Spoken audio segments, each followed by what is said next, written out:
Hola, soy Damián Toro y en esta ocasión te introduzco a esta compleja relación entre arte y psicoanálisis. Sigmund Freud fue un ávido coleccionista de antigüedades. Empezó su colección en el año 1896, a poco de la muerte de su padre. Inicialmente, como no tenía mucho dinero, adquirió copias, pero luego llegó a acumular un aproximado de 2000 obras. El hecho de que estos objetos fuesen obtenidos por medio de la búsqueda arqueológica le llevó a Freud a establecer una comparación entre la labor del arqueólogo y la del psicoanalista. Así como el arqueólogo va descubriendo poco a poco los objetos enterrados bajo tierra, asimismo el psicoanalista realiza lo que Freud llamó un procedimiento de limpieza capa por capa del material psíquico patógeno. Lo enterrado era el inconsciente. Es así que para Freud, la arqueología era una metáfora del proceso psicoanalítico.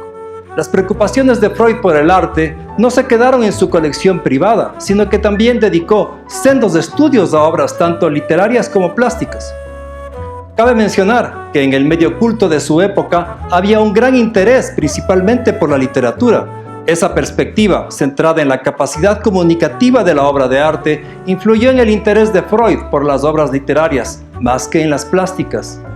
Entre las obras literarias a las que Freud dedicó sus ensayos tenemos, por ejemplo, El Edipo de Sófocles y Hamlet de Shakespeare. En lo que a la plástica se refiere, escribió dos importantes ensayos, Un recuerdo infantil de Leonardo da Vinci y El Moisés de Miguel Ángel.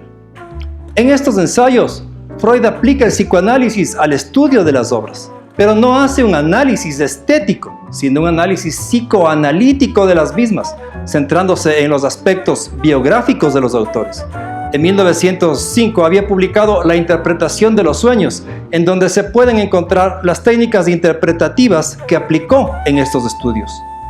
Este particular uso del psicoanálisis en la interpretación de las obras de arte dio origen a lo que luego se denominó psicoanálisis aplicado. El libro de Ernest Kriess, titulado Psicoanálisis del arte y del artista, publicado en 1952, es un ejemplo de esta influencia de Freud. Debo acotar aquí que Freud no aplicó el psicoanálisis solamente al arte, sino que lo hizo también para analizar la sociedad. Esto lo podemos ver en diversos ensayos, como por ejemplo El malestar en la cultura y Moisés y la religión monoteísta.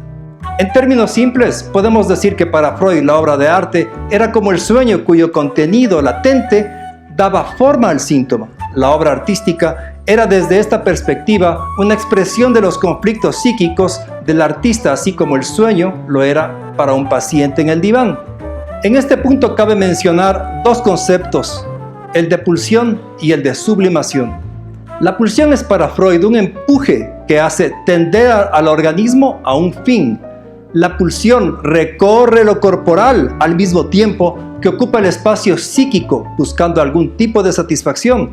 Su finalidad es suprimir la tensión, lo que puede lograr a través del objeto.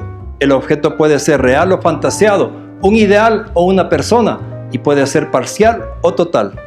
La sublimación es uno de los destinos posibles de la pulsión. Es el mecanismo que hace que la pulsión, es decir, aquello inaceptable socialmente, pueda ser satisfecho de modo satisfactorio en el campo social e individual. La obra de arte sería entonces un efecto de la sublimación, de deseos sexuales reprimidos que buscan salir y que el artista los transforma en obras de arte. Se sublima la pulsión sexual, la agresividad, transformándola, derivándola a un nuevo fin, no sexual. El síntoma se une a la conversación, diría Freud en 1895. El síntoma se une a la obra de arte, podríamos decir nosotros, en tanto y en cuanto la obra de arte es la metáfora de una conversación visual. Hasta ahora me he referido al interés del psicoanálisis por el arte y hemos visto que este interés no implicaba para Freud lo estético. Para el psicoanálisis no era y no es importante la obra de arte como objeto estético, sino como fuente de revelación del inconsciente, del síntoma. Para Freud, este podía verse reflejado en la obra de arte y ello no tenía nada que ver con la belleza o el sentido estético. El arte era un medio para explicar el psicoanálisis, para ilustrar la técnica psicoanalítica, para divulgarla, mas no para interpretar desde lo estético lo elaborado por el artista. Por lo tanto, no existía aquí ninguna relación de dependencia o interdependencia entre el psicoanálisis y el arte, más allá de la meramente divulgativa. Como lo dije antes, Freud aplicó el psicoanálisis al campo social de la misma manera que lo hizo en el campo artístico. Entonces, aunque Freud se interesó en el arte, la relación entre arte y psicoanálisis no surge entonces en un principio desde el psicoanálisis, sino desde el arte. Me refiero a una relación de dependencia en la cual el arte llega a necesitar del psicoanálisis. Esto lo vemos claramente reflejado en el surrealismo y particularmente en dos caras visibles de este movimiento, André Breton y Salvador Dalí. Breton, el poeta fundador del surrealismo, había estudiado medicina, estuvo en el Hospital Militar de Nantes y en el centro psiquiátrico Saint-Dizier. Allí tuvo acceso a pacientes que habían estado en el frente de la Primera Guerra Mundial. Fue entonces en donde conoció la teoría del psicoanálisis, aunque en realidad tuvo acceso a los textos de Freud solamente en el año 1922, cuando dos ensayos fueron traducidos, La Introducción al Psicoanálisis y Psicopatología de la Vida Cotidiana. El interés de Breton por el psicoanálisis y por Sigmund Freud era tan grande que llegó a visitar al fundador del psicoanálisis en Viena en octubre de 1921. La idea de Breton con esta visita era que Freud reconociera la lucha surrealista por una supuesta liberación del deseo inconsciente. Pero el diálogo no resultó positivo para Breton y derivó en un comentario que este escribió más tarde en la revista Literatur, diciendo entre otras cosas lo siguiente: no me desagrada saber que el psicólogo más grande de esta época vive en una casa de aspecto mediocre en un barrio perdido de Viena. Los vanguardistas del surrealismo toman del psicoanálisis diversos conceptos y los hacen suyos. Por ejemplo, de la libre asociación obtienen la idea del automatismo y la aplican a su desarrollo creativo en la literatura. Ven el proceso creativo como el proceso del sueño. Sin embargo, rompen con la teoría de Freud al considerar que el automatismo podía ser producido por la hipnosis. Pero la hipnosis que los surrealistas aplicaban de modo individual y grupal había sido rechazada por Freud desde mucho antes. Los surrealistas se apropian del psicoanálisis para dar rienda suelta a sus deseos y en ese camino rompen con la teoría fundada por Freud, así como Edipo, que mata a su propio padre sin saberlo. Estos encuentros con la obra y persona de Freud, incluidas las discordancias teóricas y el inicial desencuentro Breton-Freud, así como los primeros experimentos artísticos del movimiento vanguardista, se vieron reflejados en el primer manifiesto surrealista publicado en 1924. En este se cita varias veces a Freud, destacando también la importancia del psicoanálisis para la poética surrealista. En el manifiesto, Breton ve al psicoanálisis como un instrumento para la emancipación de la imaginación. Sin embargo, Freud se mostró indiferente frente al surrealismo, que veía en su persona a un maestro. Dijo Freud al respecto en una carta a André Breton: a pesar de que recibo tantas pruebas del interés que usted y sus amigos tienen por mis investigaciones, yo mismo no soy capaz de aclararme qué es y qué quiere el surrealismo. Freud, a pesar de su interés en el arte, se consideraba alejado del mismo y no se sentía para nada identificado con las vanguardias y con el surrealismo en particular. Pero las relaciones del arte con el psicoanálisis no se quedaron en Freud.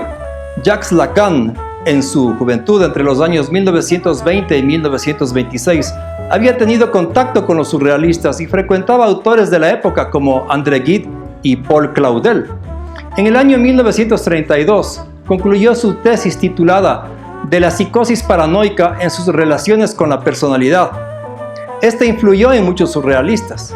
Un ejemplo de ello es la publicación en el año 1933 en la revista Minotauro del texto de Salvador Dalí titulado La interpretación paranoico-crítica de la imagen obsesionante. Allí, Salvador Dalí citaba la tesis de Lacan. Al respecto debo mencionar que cuando Lacan escribía su tesis, quiso reunirse con Salvador Dalí por un texto que este había publicado unos años antes en la revista El surrealismo al servicio de la revolución, y en el que el pintor enfocaba el tema del doble mediante imágenes.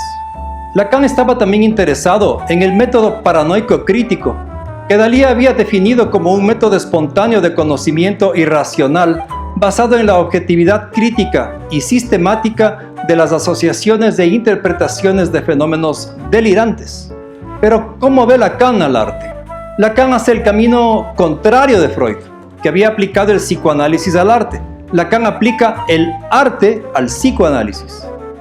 Para Lacan el arte es una trampa a la mirada que sirve para atrapar por un momento aquello que es imposible volver a retener. El arte es el encuentro con lo que él denomina lo real. Lo real representa lo excluido de nuestra realidad, el margen de lo que carece de sentido y que no podemos situar. Una manera simple de ilustrar este concepto es viendo la obra Los embajadores de Hans Holbein. Como podemos notar en esta pintura, tenemos a dos personajes, diversos objetos, y entre ambos personajes a la altura del piso, notamos una figura deforme, difícil de identificar. Es algo que aparentemente no tiene sentido y no tendría por qué estar allí. Sin embargo, si miramos la obra desde cierto ángulo, vamos a notar que esta mancha es en realidad un cráneo humano. Este cráneo, que inicialmente no estaba allí, que no podíamos distinguir, es a lo que Lacan se refiere como lo real, la presencia en la ausencia. Lacan desarrolló varios conceptos que se pueden vincular con el arte, como por ejemplo el concepto de cuadro, que lo desarrolla en el seminario del año 1964, Los 4 conceptos fundamentales del psicoanálisis. En este dio también particular importancia a la mirada, mediante el concepto de pulsión escópica, algo que Freud no había desarrollado. Este concepto lo podemos ver ilustrado en la película El perro andaluz, de Salvador Dalí y Luis Buñuel. Allí bien al inicio nos encontramos con una escena en la que una mujer que mira, le cortan el ojo por la mitad y del mismo sale un líquido transparente. El hombre que hace esto antes había estado mirando la luna y las nubes que al pasar la cubrían. De un momento a otro, siguiendo el ritmo de las nubes y la luna, él le corta el ojo. ¿Es su pareja? ¿Quién es esta mujer? ¿Por qué le corta el ojo? No sabemos lo que ella estaba mirando. Sabemos lo que vio el hombre. Sabemos que él le corta el ojo. Sobre la mirada de ella solo sabemos que en un instante dejó de ser. Bueno, espero que te haya gustado este video. Es un tema complejo que lo retomaré varias veces a lo largo del tiempo. No te olvides de darle like, de comentar, de compartir y de suscribirte a mi canal. Nos vemos la próxima. Chao.